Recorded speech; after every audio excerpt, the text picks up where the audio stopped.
Trey, what are you doing? Fapping right now? What are you doing? Hit the button, Trey. There he is. There's a little delay on that, on Johnny. Is there? No.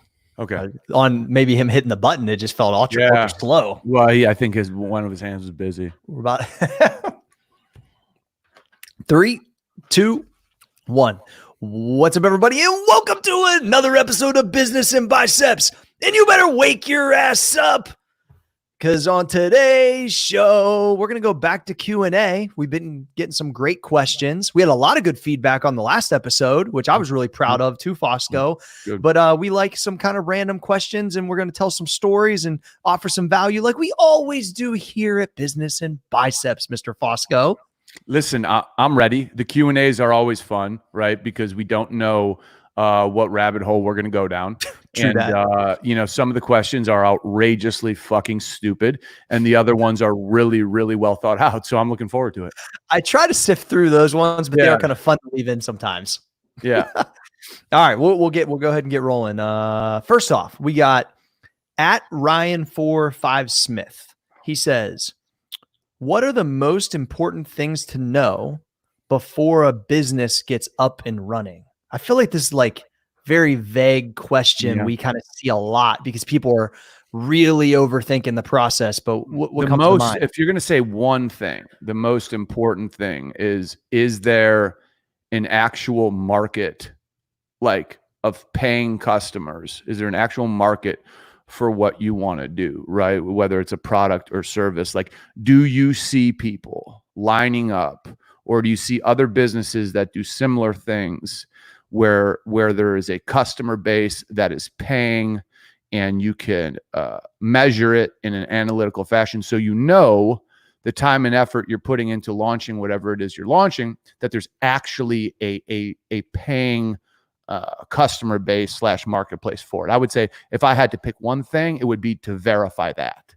Yeah, I like that, Johnny. I'll piggyback off that because I think people are blinded by how excited they are for their idea or concept sometimes, that they don't take the time. It's like the build it, they will come. Well, sometimes they don't come. Most times they don't come, unless they're fapping. So right. So there it is, Johnny. So I think that market research, even if it's in the ball game of what you're trying to do, you're seeing that there's people actually spending money like that, not just going out blindly. I know they're gonna come. I mean, yeah, I think that's a really good advice. Other than that, I think understanding, that whatever amount of let's call it capital that you have set aside, usually it's way more than you anticipate. Whether that's $100 to $300 or $100,000 to $300,000, usually we've seen this, right, John? It's almost always more than expected, almost every time. For sure. And if you go in underprepared, it's so much harder to reconvince an investor that you had to originally convince to get 100,000 when you should have convinced him to get 300,000. So if you go back to him and say, hey, I need 200,000 more, he's gonna be like, fuck you, man. You said all you needed was 100 and you could crush it. Overestimate on the cash, because the cash can always be returned. It can always be returned. Yeah. So those two things I think are huge key points: the capital and understanding the marketplace. I like it. Verification. All right. Yeah. Jay Chivero wants to know, if you could choose only one, would you develop your strength or your weakness more, I'm guessing? So basically, would you develop your strength or put work in to improve on your weakness? Yeah, I guess so. Would you develop your strength to an entirely another level, or would you bring up your, I guess, greatest weakness? Is kind of the way I read into that. So I think I got to divide that into two parts. One, it's real simple. If it's for business, it's develop that strength, because that strength could be an outrageously successful piece to a business. Period. You develop the strength. If it's in your personal life and you have just a huge weakness, I think it will break you down throughout the course of your life. So I think you need to go and fix your weakness. So I think if we put context to both of them, I would reverse the answers. So build the strength up for business, fix the weakness for personal. Yeah, I really like that answer, John, because you can always have people around you as a team to complement things you're not good at.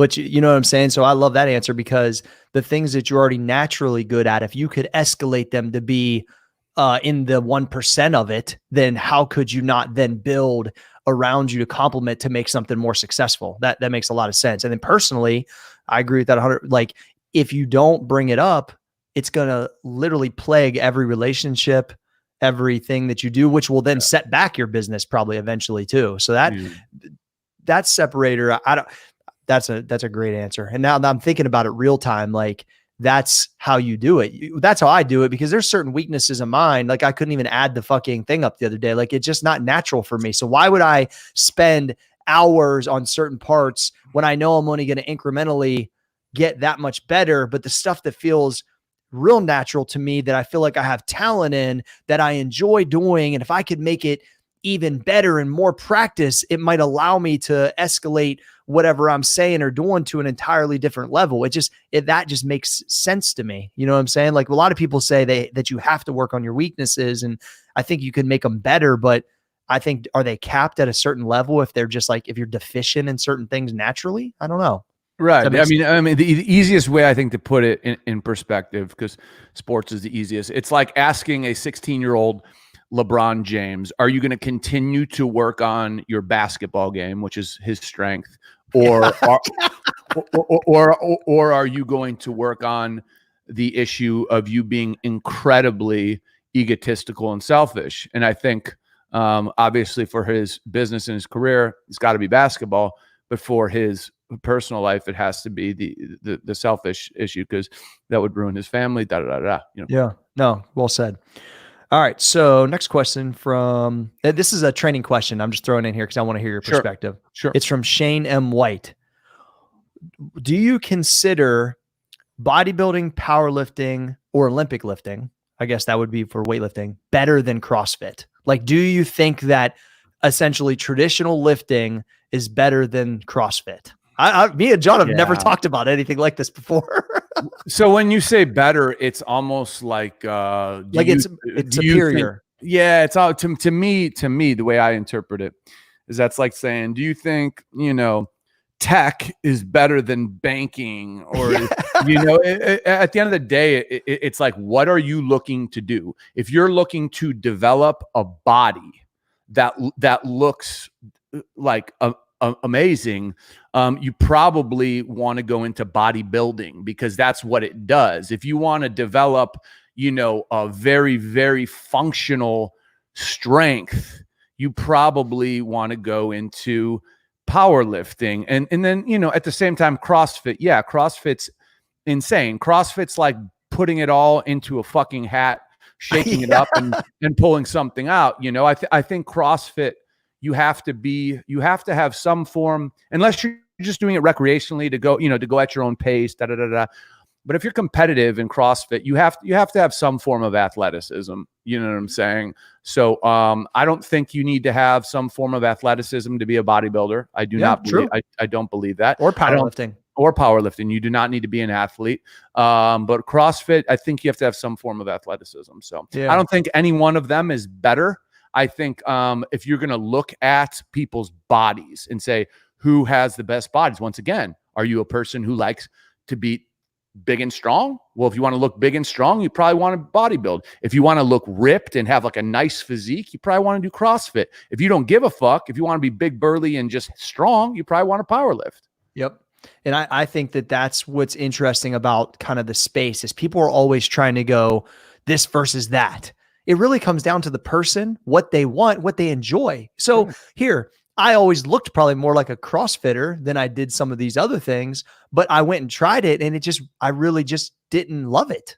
I love the other one. So why, if I, even from my standpoint, if I looked more like that seemed like it might've made sense. And maybe when I was younger, but I was just like, you know what? I was like, this just doesn't, I don't get excited to go do this, but I do get excited to go deadlift on Mondays, or, do incline 1970s type of workouts. Like, so I think it really comes down to which one do you like? You know what I'm saying? Like, what do you like to do? And then that's going to make you want to do it more. People always want to this versus that. And I think it's not really one versus one. Here's what I'll say from a pure health standpoint. If I was to say, what is the healthiest for your body, I would say CrossFit. Yeah. Because the combination, because bodybuilding, put it this way. I remember I'm sure you saw some amazing stuff in Chicago, bro. When I tore my pec, I went in to get surgery, and the doctor told me, and I was like fucking 230 pounds, and I was very strong, and I was doing bodybuilding workouts, right? The doctor told me, he says, you're clinically obese. My body fat was like 14% though, which isn't that high, right? No. And I'm like, how the fuck am I clinically obese? He's like, because all the weight you're carrying, you can't carry that much weight. And so I figured out really early that like, it's not good to carry all that muscle. You have to support it with all these calories and all this stuff. So I think from a health standpoint, from an interior, CrossFit's probably the most healthy. When I'm the lightest is when I absolutely feel the best. Like my joints feel like there's not a ton of weight bearing on. When I'm moving around, I feel light on my feet. Like it is. And that would be, towards the end of like a dieting phase, or get where I could easily jump in a CrossFit gym and do 30 pull-ups. Or like when you're in that kind of mode, you do feel healthier, Johnny. You're right. I mean, I weighed 230 before. I'm not supposed to. Your frame carries this weight or that type of weight way better. Like I'm not supposed to weigh 230, bro. I'm supposed to weigh like 185, and it's just what it is. All right, next one. But I thought that was interesting because me and you have never really talked about like good versus bad, but you're more pro CrossFit than probably people are going to expect, I think. Well, yeah, and it has nothing to do with me personally. It just has to do with I think that's true. Healthier. Yeah. All right, cool. M Fisher 126 wants to know general tips on becoming a freelancer.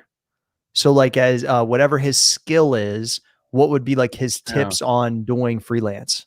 Yeah. If you're going to do freelance anything, I think your network is the most important thing, because even if you have skills and nobody knows about them, your skills are going to go unpaid. You're not going to get contracts. You're not going to get jobs. So you have to have a strategic or targeted network of people that know that, number one, you're available for work, that you're a freelancer, and can see your portfolio, if you will. So I think it's all about targeting the right people.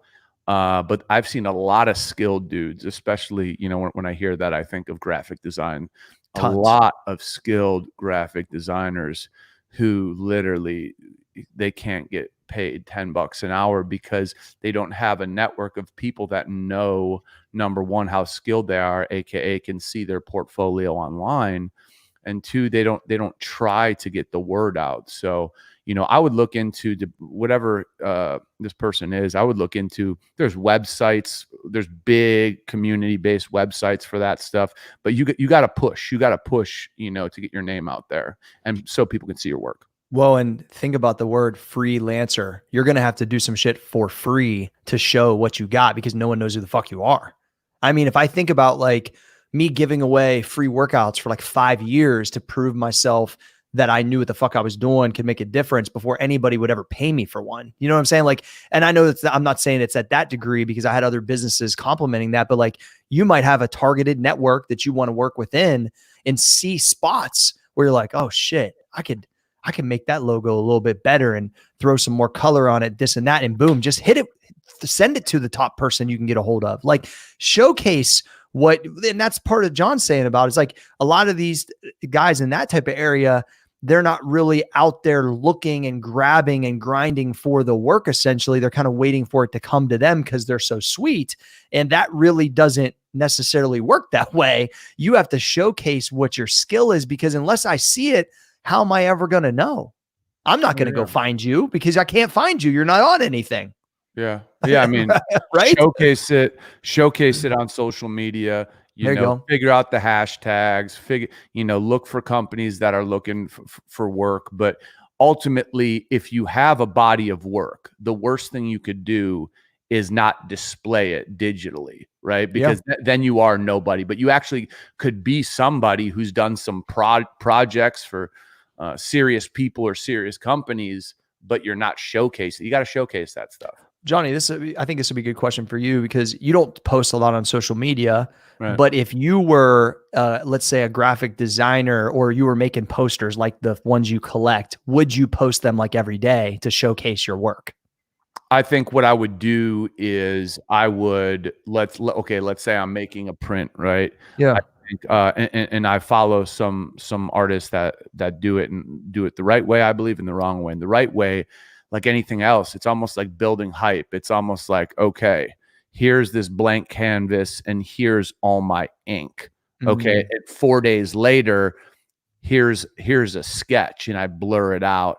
And then 3 days. So I kind of take my followers with me on a journey of the development process, and they can go back and see like, damn, that was a sketch, and now it's that. This dude's fucking good, so they can understand what goes into it, Yeah, no, that's cool. Yeah. Next, we got Jules, as we know. What up, Jules?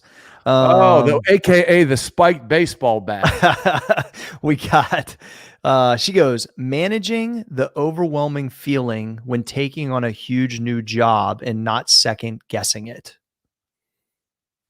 If you're taking on a huge new job, man, the great news is you belong there. If it's actually a huge new job, you've clearly done some things in your career that have put you in that position. So you have earned that. So if you're taking on a huge new job, let that run through your brain a couple times. Huge new job. Okay. You belong there. Yeah. So you need to act accordingly. I don't mean hold your nose up in the air and like you're better, but you need to know that that's where you belong because you landed that job, right? This is very different than starting a business and there's an element of hope involved, right? No, you earned that position. True. The worst thing you can do is second guess a system that puts you in that position. So you have to have confidence, not cockiness and not all this bullshit, but confidence. Like, I earned this motherfucker, and set your sights on the next step, but understand that the next step, the next big position, the only way to get there is by annihilating the position you just earned. So you belong there. Now fucking keep doing what got you there. The equation doesn't change. You keep doing what you do. You're just doing it at a higher level now, but you're supposed to be there. That's why you got the opportunity. I'm going to piggyback on this, Johnny, because even the question, the way that Jules poses it, is saying that this is just my observation, almost like she's not supposed to be there, when what you said is she is supposed to be there. So that confidence of you've earned it, you're there. So it's not a big new job, it's your job, and this is where you're supposed to be at, instead of blowing it up to something that you can't like live up to. You got to be confident and say, nah, motherfucker, I'm gonna blaze this. And then what's the next step? That is a whole different way of mentally thinking about the new opportunity that could be so different in how you carry yourself into it every day. Like that's one thing I had to fight through, is at times in my career where I'd be in positions and I know how I got there, but almost like I wasn't worthy of that position for some reason. I don't know if it's just how I grew up or, that always thing I was fighting, but, and I'd have to check myself like, gee, you're not here on accident.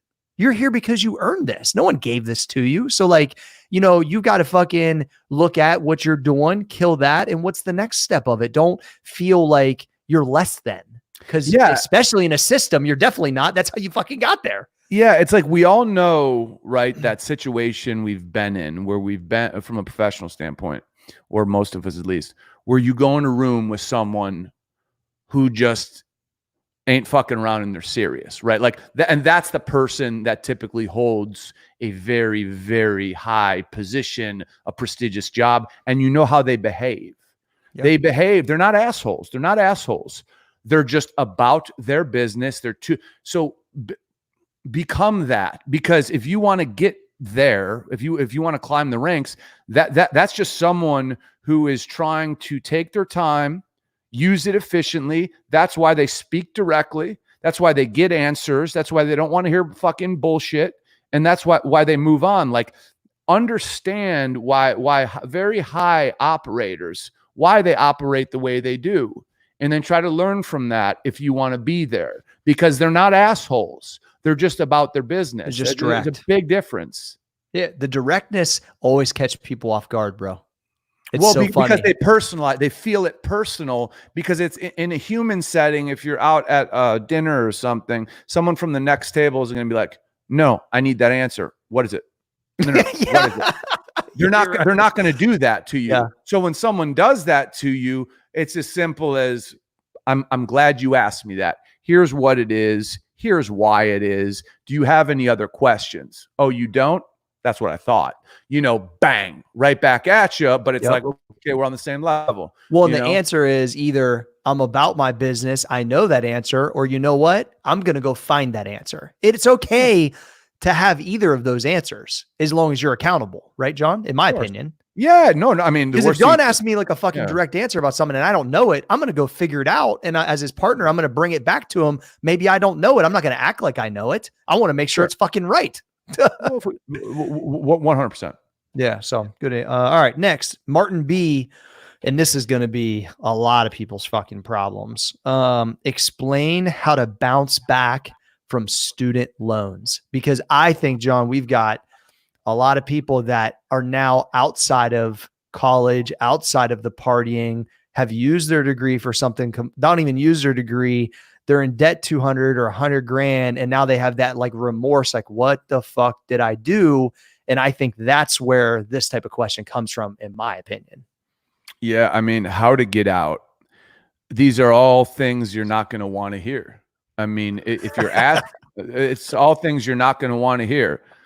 The dinners with friends, you shut those off. Want to know why?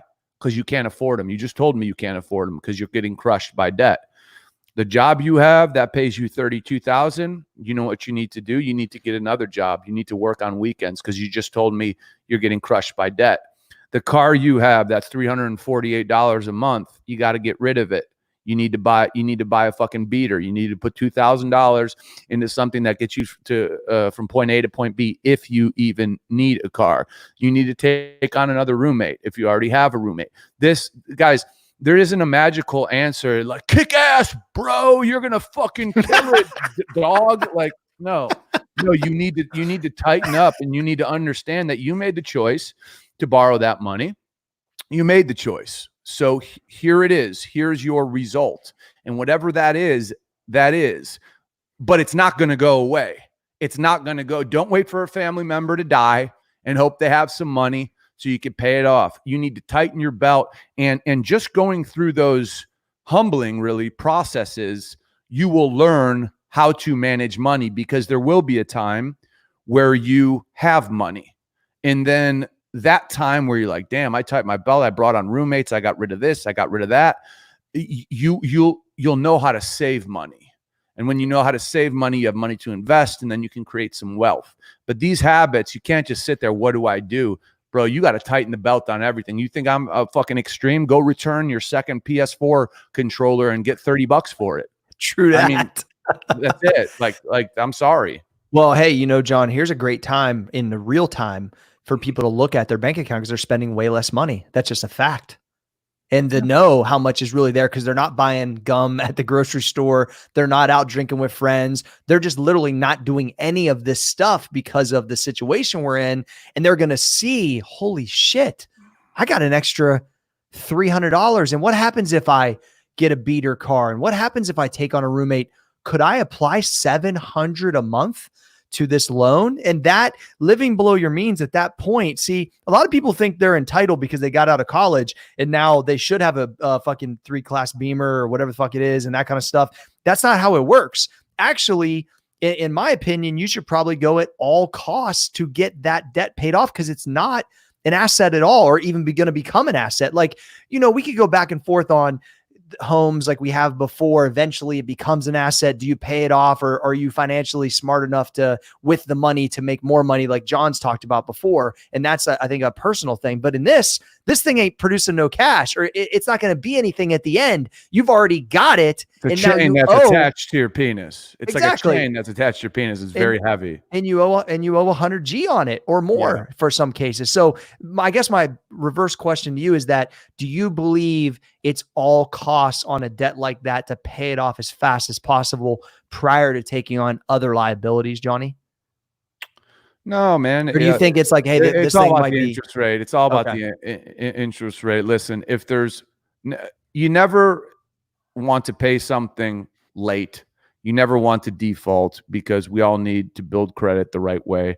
I learned that when I was younger, the hard way. It doesn't matter if your payment's fucking $30 or fucking $300 or whatever.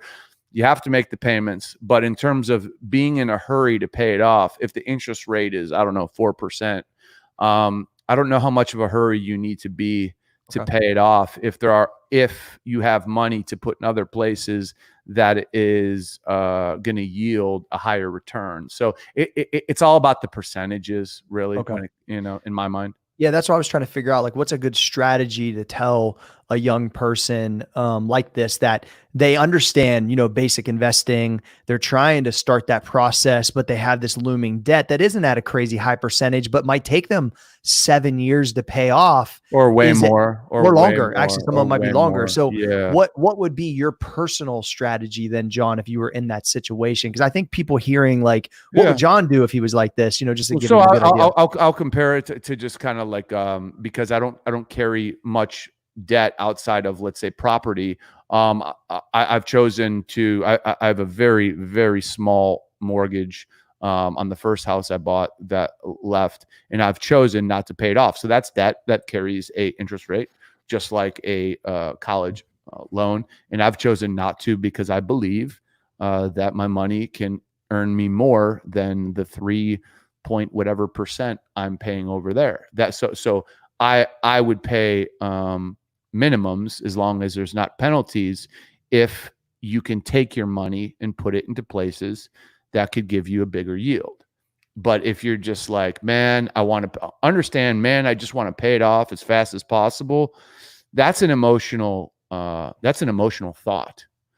People want to get the monkey off their back. That's not financial wisdom. That's not good financial thinking. That's like, I feel this fucking weight, I want it off me. No, you manage the weight, because it's money. You manage money. And if it's only at fucking 3 I don't know what the fucking rates are, but 2.5, 3.5, whatever it is, if you can get a bigger yield somewhere else, make your payments, make your minimum payments, and go invest the money elsewhere, because that investment in 8 years could go to pay off your fucking debt. I was just going to say, Johnny, you could get something that's kicking off cash flow that pays the payment or pays the entire debt if you make a great investment. But I think the one thing that people may be thinking, and I could be wrong, is, man, you guys are talking about fucking one or the other. I ain't got money to fucking invest. I'm trying to. So I get that. I get that. And if that's the case, I remember those days, Johnny, of course. If that's the case, you got to tighten the belt and eliminate expenses. That's it. At the end of the day, it's a really easy equation that a lot of people get out of balance without knowing, because they don't keep their eye on it, is your overhead to what you bring in. And if you are so tight to that or negative on it, which a lot of Americans are, and a lot of younger Americans are, like, you got to get your shit in check. You just have to. I mean, that at the end of the day is the biggest key. What is your overhead to what you bring in? Yeah. That's it. And then a strategy after that. All right. Johnny Esquire wants to just say this. The latest episode was truly excellent. I can't say enough about how much I liked it. So as we reflect back on the last episode, Johnny, I couldn't agree more. I think as we were going through it, I knew it. I think I felt good after I was done with it, just even like personally from a standpoint of the things we were chatting about. And then the kind of overwhelming support about us going deep in topics like that was really good on the internet. I saw a lot of messages, and I always say this, but I mean it. Like, I'm sorry if I didn't respond directly, but I saw a lot of messages in whatever you can view on Instagram, the requests or whatever. The request spot. Yeah. in relation to the episode. And man, I mean, listen, I think, or I hope people can understand that, opening up like on super personal shit isn't easy for anybody. But if we're going to talk about it, we have to walk the walk. And it's never easy, but it's like, I can only speak for myself. And I do think that it was a, good show. That the only reason I would choose to, like, I want people to know that not even people close to me hear me talk about what I talked about on that episode. So straight up, Johnny, I know you're telling the truth. Yeah. So that to me is the commitment to the listener. Yeah, you said something to me a long time ago, and you might not even remember you said it. It was a long time ago on the podcast. It was, I think, when I was talking about my tattoos, and I was like half crying, and I was, talking about, I was all pumped up about it, but I was talking about the meaning. And you said to me, you go, "Hey, dude," he's like, or you said something like, "Man, that was cool that you went there." And you said, "Sometimes it's a plus that I wear these sunglasses." You know what I'm saying?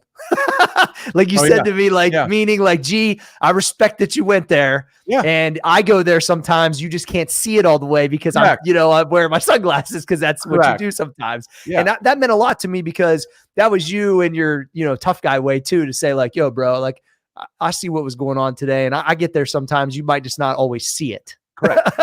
Indeed. So that was something that reminded me after we were done with that episode. But thanks, Johnny. I appreciate that. Yeah, for sure, man. All right. Next, T. Dudley wants to know, what's the best way to stand out in your field of expertise? And he's a golf pro. So, I mean, we might even be able to give him some tips on from a golf pro standpoint, but as a personal service provider, how do you stand out in no matter what field, it's going to be fucking saturated?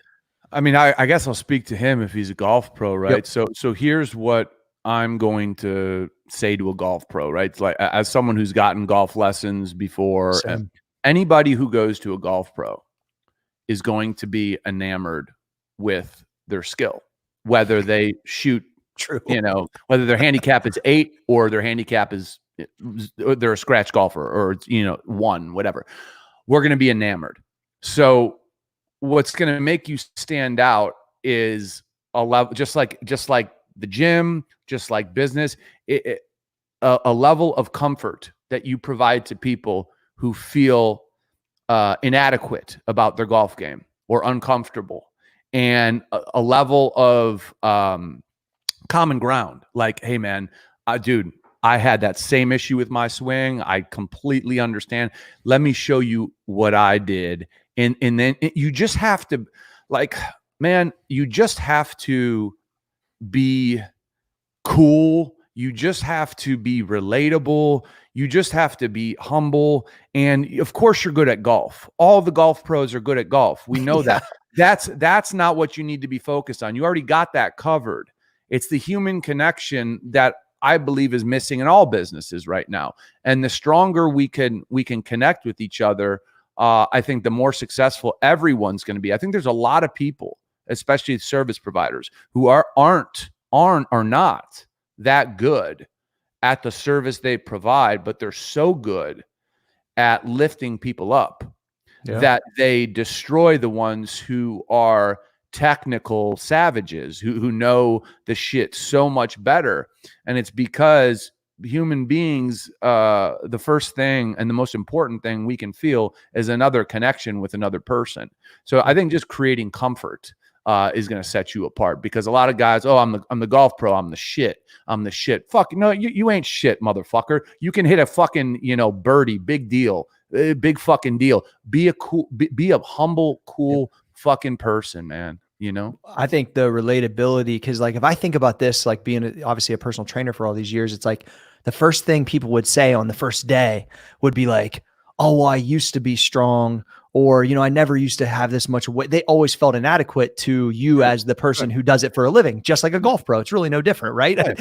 When I took a golf lesson, I was like, "Man, I taught myself my swing." You feel like you have to say all these things. Exactly. You have to justify how bad you suck, why you're not as good as them. But then you realize, like, motherfucker, that's their job, right? So I would always try to take that down. As if somebody would be, and I'll kind of piggyback on the example I have online from just a couple days ago. And I would say, like, "Look, man, I get it. like I had to drop. This was the best thing I ever did was get really overweight one time, because then when I understood what it was to lose 50 pounds and how hard it is, how tough it is, how it hurts your confidence when you're heavy like that. Like when I understood that as a person, not just a dude that had abs weighing 180 my whole life, because that's not true. It made me a way better trainer, because then I could say like, yo, like I remember how I felt when I weighed 240. Like I would tie my shoes and my blood pressure is in my neck, and I had like cellulite on my abs, and like I didn't feel like the most confident dude on the planet at that point. Like I get it, and I understand. Like when I would take that down, and anytime I post pictures from that time frame, I don't even think about it with that intention. I see it, and I threw one up the other day, and every one of my messages was from guys that weigh between 215 and 230. I mean, I got flooded with messages that were like, bro, that's exactly like they could I think I became relatable to them for the first time ever, because they saw me not as the guy that just walks around shredded all the time, that they might just thought that's how I always was. And it was interesting because you could just screenshot the messages. They all say the same thing. Yeah. So I hit a chord as a personal service provider I didn't realize I was hitting. And that is the exact same thing how I would feel when I would go see G Ham at the golf course. Cause I know G Ham's a good golfer. I know he's going to look and pick 7 things with my swing.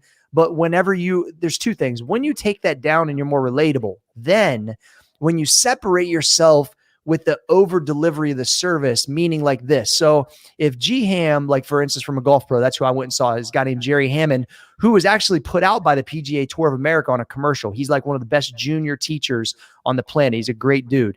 If I would go and see him, one, he would have the camera system, which wasn't super expensive, but it was like that next level of detail, right? I could leave with a video broken down on my phone of my swing for that 1 hour. Then he might have something he would send. It's a PDF to say like, you know what, for the next 7 days, do this. Now, these are all systems that he put in over time, but it was so above and beyond what my 1 hour of teaching was. How could I not then refer him to someone else, because I know it's going to make me look good, because he's going to over deliver and get that person that result. That's how like the word of mouth in a personal service business works to me. So what I think is I had a ton of referrals over time, because I was always thinking of a way I could have a system where I would over deliver for the person, so they would give the best possible case marketing ever is tell their friend to come see me. I mean, at the end of the day, right, Johnny, like these people aren't running fucking Instagram ads. They don't have a budget I didn't have a fucking budget as a personal trainer. Like I needed people to be walking billboards that loved me, that I was relatable, that wanted me to win because I wanted them to win. You know what I'm saying? Like that's how you separate yourself, in my opinion. For sure. I couldn't agree more. If you have a relationship with someone that's not just, okay, I'm the pro, I'm going to teach you. If you have a relationship person to person, you could legitimately say, hey, I'm trying to drum up more clients. Is there anybody that plays golf? And I'd be like, hell yeah. I got like, you want me to, I'll bring you like 5 friends. You have to have that relationship. But if it's just, I'm here, you're below me, then that relationship isn't there. You've earned that ask by the over delivery relatability, sure. Right, Johnny? Because people, that's where I think people miss it, which you've done a really good job talking about, asking for what you want, but you can't do that without any backdrop of putting a relationship in place to where people want to go do that for you. Yeah, for 100%. It's when you have a connection with somebody, it's like if I have friends or family that, want products that I sell, like I'll just be like, and they're like, yeah, of course. Like I asked for it because I have relationships with them, and people who are service providers have great relationships with their people, so they absolutely can ask. And what they don't know is the people that they serve and that they make or help make feel good about what they're doing, aka their golf game. They want to help them out. Of course. You know what I'm saying? So sure, they're going to pay them, but they'd love to see that person training 5 of their friends. People got to understand that there's no greater feeling than if you get the result that you want, whether it's lose 10 pounds, shave 10 strokes off or 5 strokes off your handicap, because you're out, your friends will be like, what the fuck you been doing? Like you feel good about then referring because you're getting what you want and then they're getting what they want, which is more business. That's how that fucking thing works. Yeah. And good operators deserve more business because you're putting your people in the right hands. You know what I'm saying? And that's just how it is. Yeah, true that, Johnny. All right, next question. Hold on. We're getting close to the end, Fosco. I left this one in because Joey Piers wants to know tips on waking up consistently early, not even like crazier, just waking up, first day, like tips on waking up, tips on staying consistent on waking up. Dude, come on, man. This is fucking like here. I get. Listen, there are people. Listen, there are people who don't may feel depressed or anxious and they don't want to get out of bed in the morning. I'll take it like that because at least I shouldn't laugh at that. Some sense. And it's not giving. So I could say this every time I wake up in the morning and I do what I do. There's probably 2 to 3 seconds where my brain doesn't want to, and then my awareness kicks in that thought's unacceptable, and then I get the fuck up because it has to happen. So, it's just a level of self-discipline. You just get the fuck up and you do what you have to do because you don't give yourself another option. See, if we give ourselves other options, like, shit, you know what? Maybe I can just sleep until noon and fucking watch National Geographic. I probably could. No, you can't give yourself another option. So if there's no other option and you believe that, then you just get the fuck up. It's almost like the people that could do that and get away with it are the ones that we don't. We all could. Yeah, I mean, right? I always look at it in a very similar frame, John. I ask myself this question, and I know what the answer is. If I stay in bed, this is what I tell myself. If I stay in bed, because I know what I could be accomplishing if I get up, I'm one day further away than what I'm attempting to do with my life. And if I get up, I'm one day closer. And so if I actually go, I'm okay with being one day further away, which I'm never okay with that. Very few times do I ever answer the question the opposite way. Then I'm fucking punk, basically. Like I just call myself like a punk little bitch, like get the fuck out. So maybe people that ask this question don't. I think they have to. Maybe they're not that self-talk. Old. Maybe they're younger. I mean, listen, a grown man, a grown woman, if they're legitimately, if they don't have many mental health concerns, and they're asking how to get up, they're kind of fucking retarded. I mean, they're kind of really fucking stupid. Sorry, Joey, but wake your ass up, boy. No. Joey might be struggling with something if he is. Yeah, true. And if that's the case, get help. So then this isn't an issue, right, Johnny? Like at the end of the day, if you're fully depressed like that, then you need to go seek some help. So you don't want to stay in bed all day. You want to go live life because it's a blessing that you open your eyes. Absolutely. It's not guaranteed. It's not guaranteed. All right, we're going to finish with this one, Johnny. At Gares See Ya Fly wants to know, how did you guys learn to deal with rejection? How do you learn with it? The way I learn to deal with it is by forcing yourself into it. So the first time you get rejected, it's like a 10 out of 10. When if someone punches you in the face, it fucking stings. The second time is like a 9.7. And as time goes on, it's like it becomes a 1. And then you realize it is truly part of life. Because if you're not being rejected in life, you are not going after the things you want. It's that simple. If you go after what you want, it's a percentage game. You're gonna get a percentage of the things you want in life, and you're not gonna get a percentage of what you want in life. But if you do not deal with, if rejection is such a strong fear that it holds you back from actually putting yourself out there to where you may get rejected, you are going to live a minuscule life because the fear of rejection is stopping you from either A, not being rejected and getting something you really want, or B, getting rejected and figuring out that it's part of the process to making it to where you want to be and getting what you want to get. Mm-hmm. So I just think it's knowing that without rejection, there is no great things. You know what I'm saying? There's not. It's literally part of the reps. It's part of the rep scheme. Dude. You literally have to go through it. And when I started to understand that, and I agree with you, John, the first time you kind of get punched with that, you're like, and then what happens is it's just like any great fighter. Eventually they start shouldering them, right? They dip, they shoulder, they take it. And then it's like, eventually, boom, boom, boom, boom, boom, things open up. And over time, you start to realize like, all right, well, if I got that rejection, that means I'm just one closer rep probably to somebody saying, yeah, potentially, or maybe a different path opens up to my, like back in the day, I wanted to be in supplements so bad. And I talk about, I went to the Arnold Classic, dude, for years. I just got rejected, literally one after the other. And I started getting used to it. And then eventually I was like, you know what? I'm not supposed to be with anyone else. I'm supposed to have my own thing.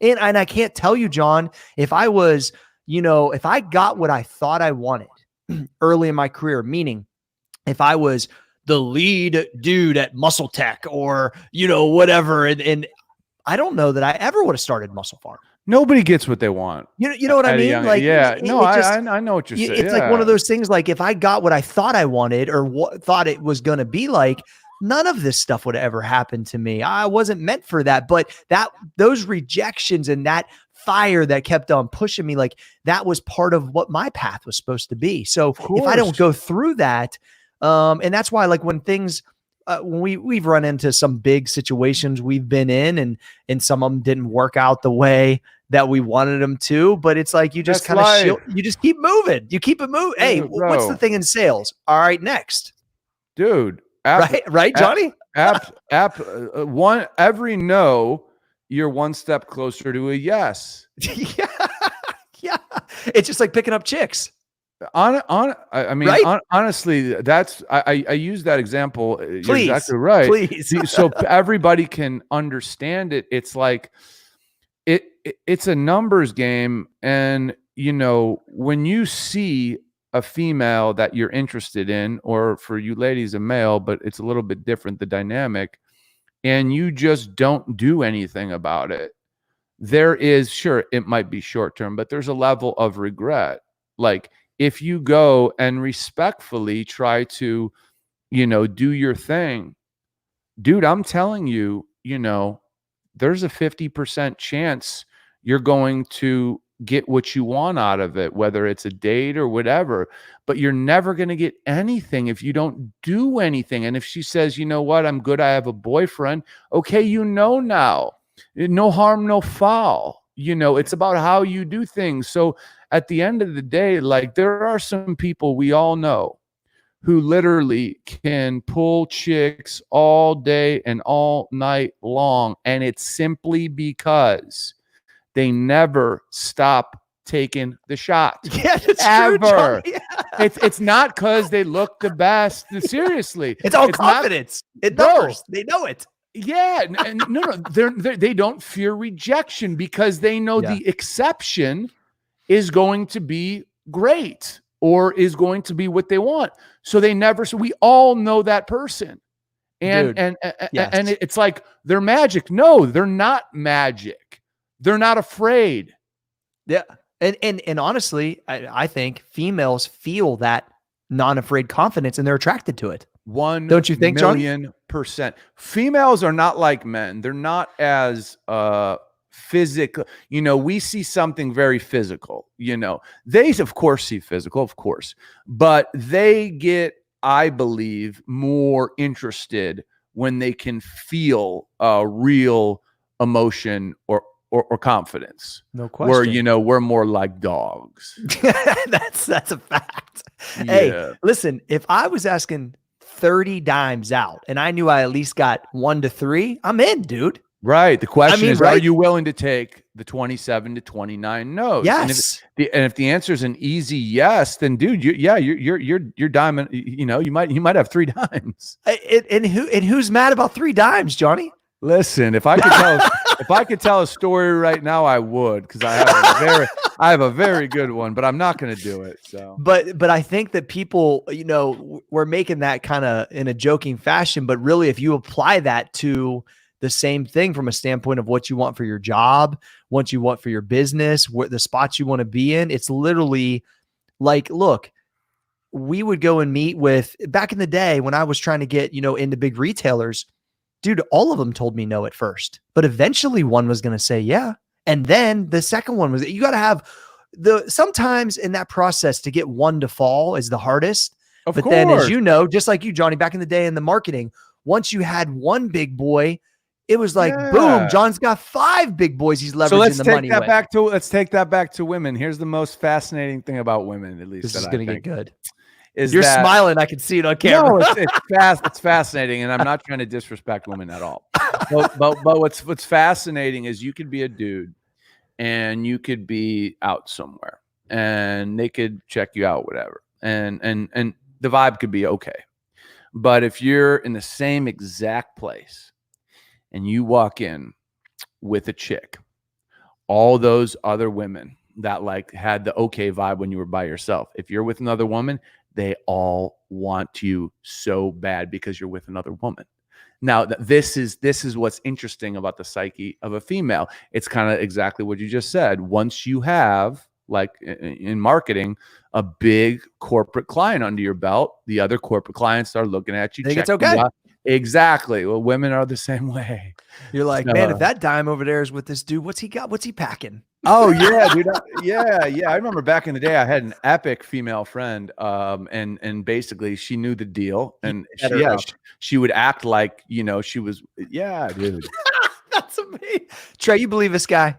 He was taking his friend, setting up this situation. No, what a sales guy. It worked. I believe it probably works. Because every girl feels she's so fucking special. He walked in with that bitch. Oh, look at her shoes. Look at her fucking hair. And he's talking to me now. And look, she's watching. My shit's better than hers. And I set you up, bitch. That's so good, Fosco. Yeah.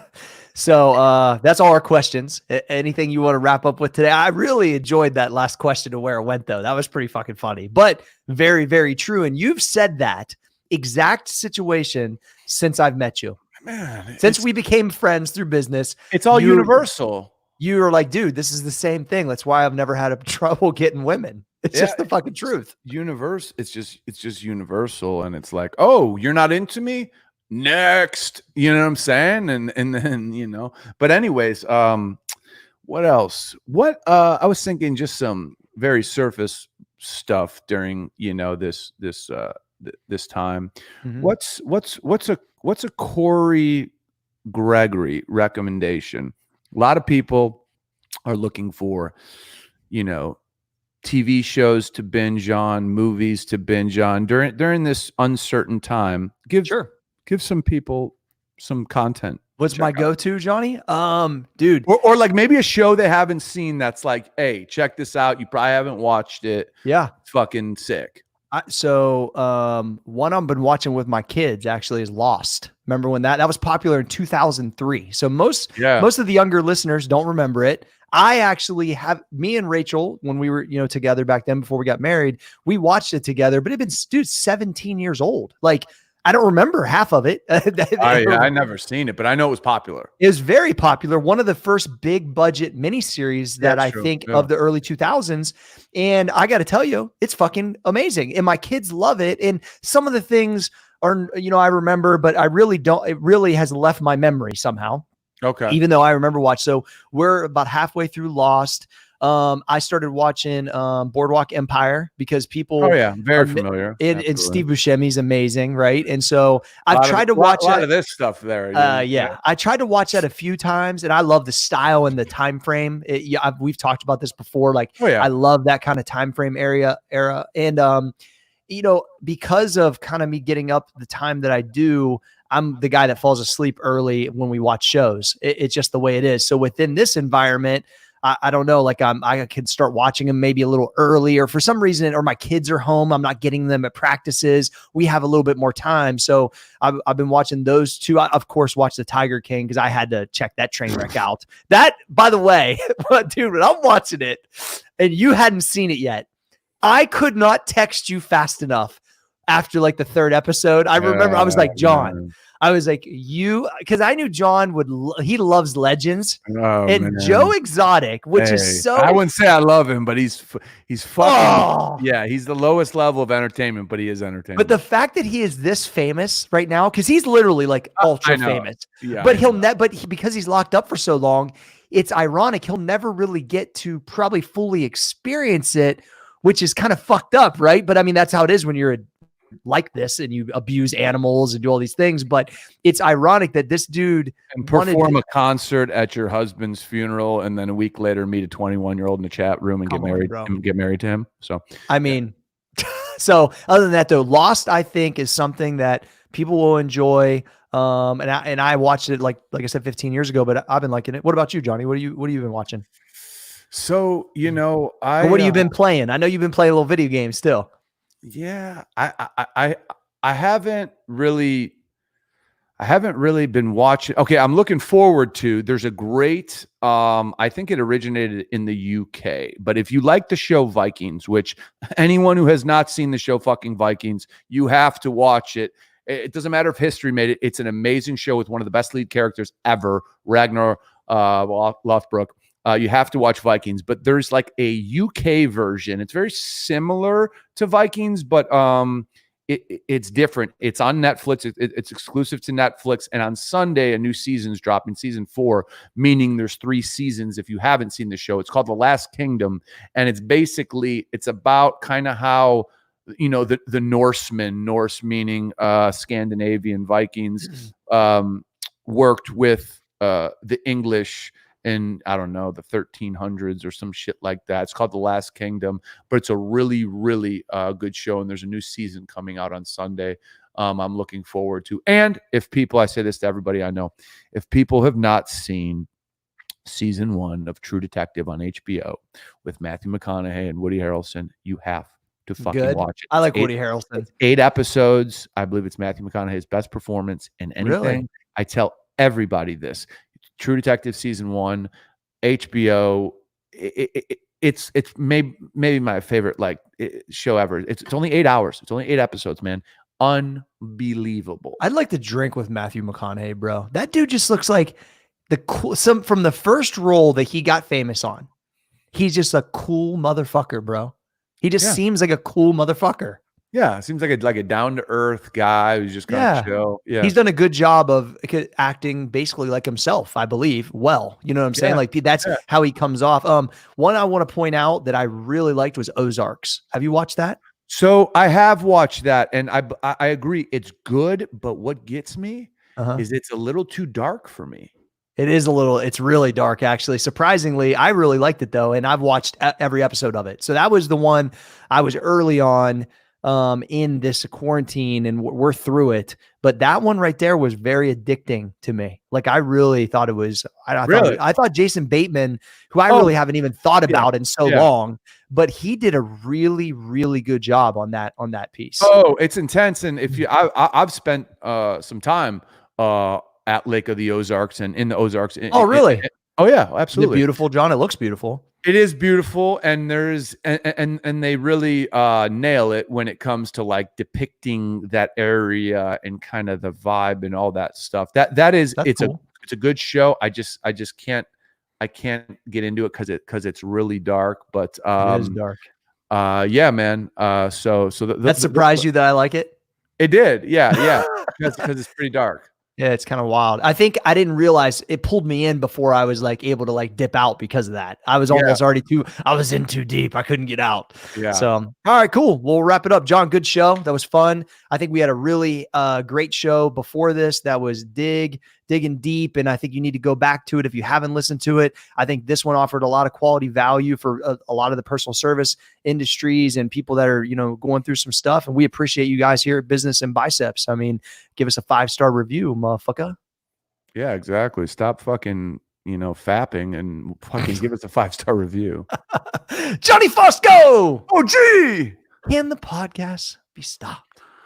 The podcast can't be stopped. All right, we'll go intro. 3, 2, 1.